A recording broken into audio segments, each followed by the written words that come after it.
Las campañas militares. Las tres campañas al Alto Perú. En 1810, el Virreinato del Río de la Plata estaba formado por varias gobernaciones e intendencias, agrupadas en dos audiencias, a excepción de Chile, que era una gobernación independiente. La audiencia de Buenos Aires se ocupaba de la Intendencia de Buenos Aires, la de Córdoba del Tucumán, la de Salta del Tucumán, la de Paraguay, la de Misiones y la de la Banda Oriental. La audiencia de Charcas se ocupaba de las intendencias de Charcas, Cochabamba, La Paz, Potosí, Moxos y Chiquitos. Toda esa zona es la que luego pasó a llamarse Alto Perú. En el Alto Perú había muchas fuerzas realistas y era un foco muy peligroso para la Revolución de Mayo.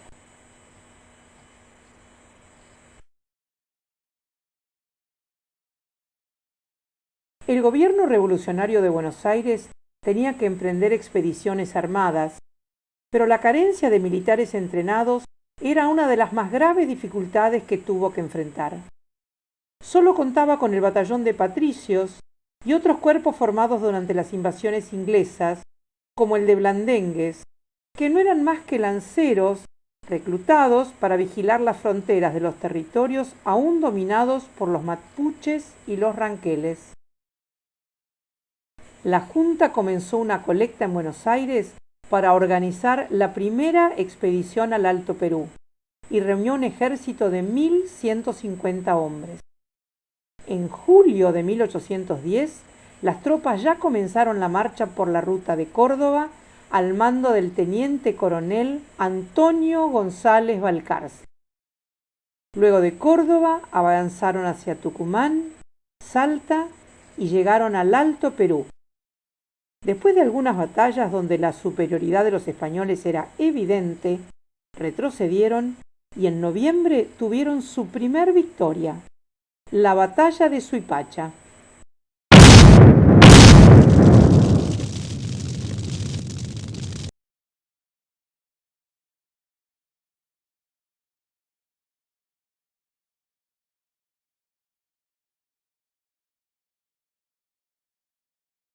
Permanecieron en Potosí bastante tiempo, pero cuando intentaron avanzar, fueron derrotados en la batalla de Huaqui.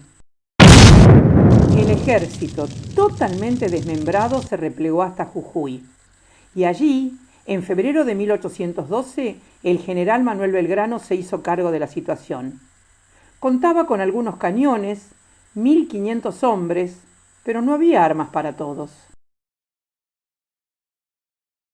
El 25 de mayo de 1812, festejando el segundo aniversario de la Revolución de Mayo, Belgrano presentó al pueblo y a su tropa la bandera que había creado y que el triunvirato le había mandado esconder. Se avecinaban los ejércitos españoles, y cuando Belgrano se dio cuenta que no podía hacerle frente, ordenó abandonar todo, quemar casas y cosechas y dejar el pueblo para que nadie del enemigo pudiera aprovechar nada. Toda la población lo siguió en lo que después se llamó el éxodo jujeño.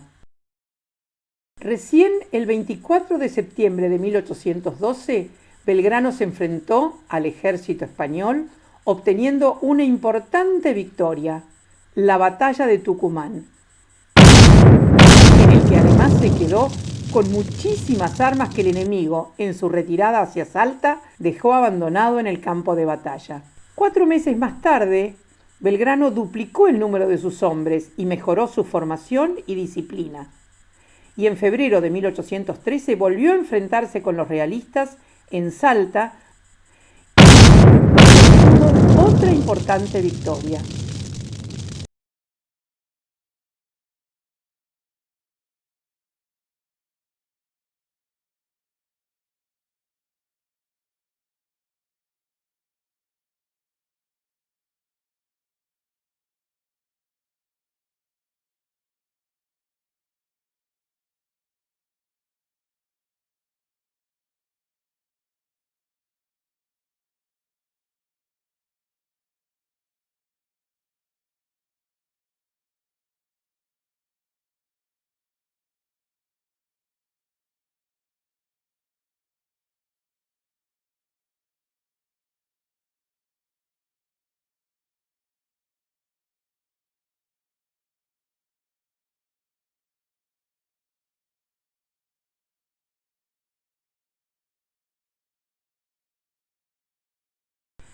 Decidió entonces continuar su marcha hacia el norte y tomó Potosí.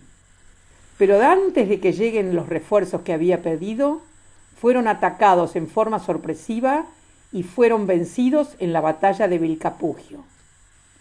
Tratando de huir y de recomponerse, fue nuevamente atacado en Ayohuma, donde contaba con 2.000 hombres contra 3.400 realistas. Fue una derrota total.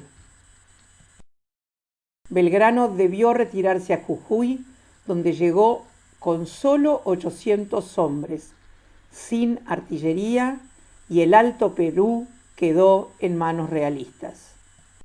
En enero de 1814, Belgrano fue reemplazado por el entonces coronel José de San Martín, pero que por razones de salud renunció 4 meses después y fue reemplazado por el coronel José Rondó.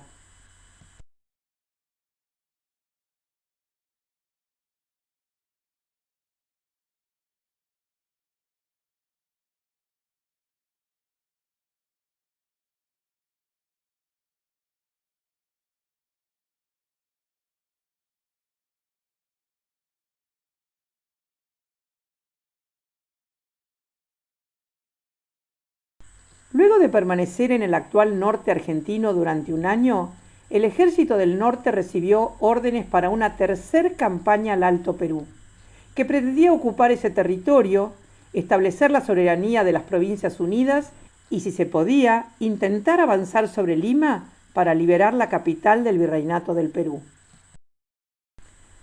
Durante 10 meses hubo varios enfrentamientos, pero sin resultados claros. Recién en noviembre de 1815, cuando el ejército patriota estaba llegando a Cochabamba, se topó con el ejército realista en Sipe-Sipe. Resultó ser un fracaso total para los patriotas. Sus 3.500 hombres y las 9 piezas de artillería no pudieron contra los 5.100 soldados y 23 cañones realistas, teniendo que escapar con más de 1.000 muertos, mientras que los realistas solo tuvieron 32.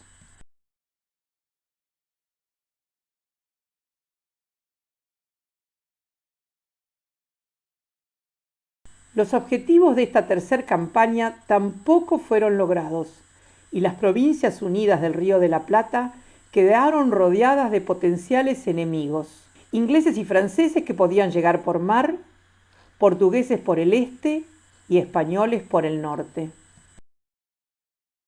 Rondó, con un ejército devastado, retrocedió hasta Tucumán y en 1816 fue nuevamente suplantado por el general Belgrano, mientras Martín de Güemes quedaba a cargo de la frontera norte.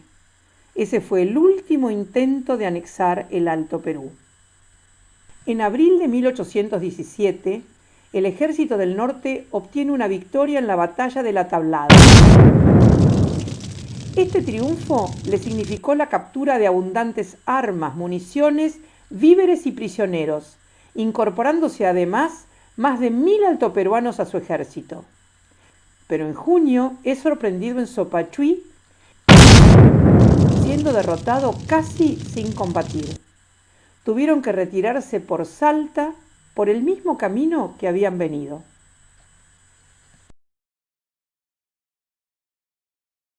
El 1 de febrero de 1820, el ejército del norte recibió la orden de abandonar Tucumán y dirigirse a Buenos Aires para sofocar las batallas de la guerra civil que se estaban dando entre Buenos Aires y el interior del país.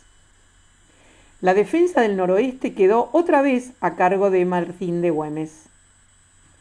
Pero en una emboscada fue alcanzado por las balas enemigas y murió poco después.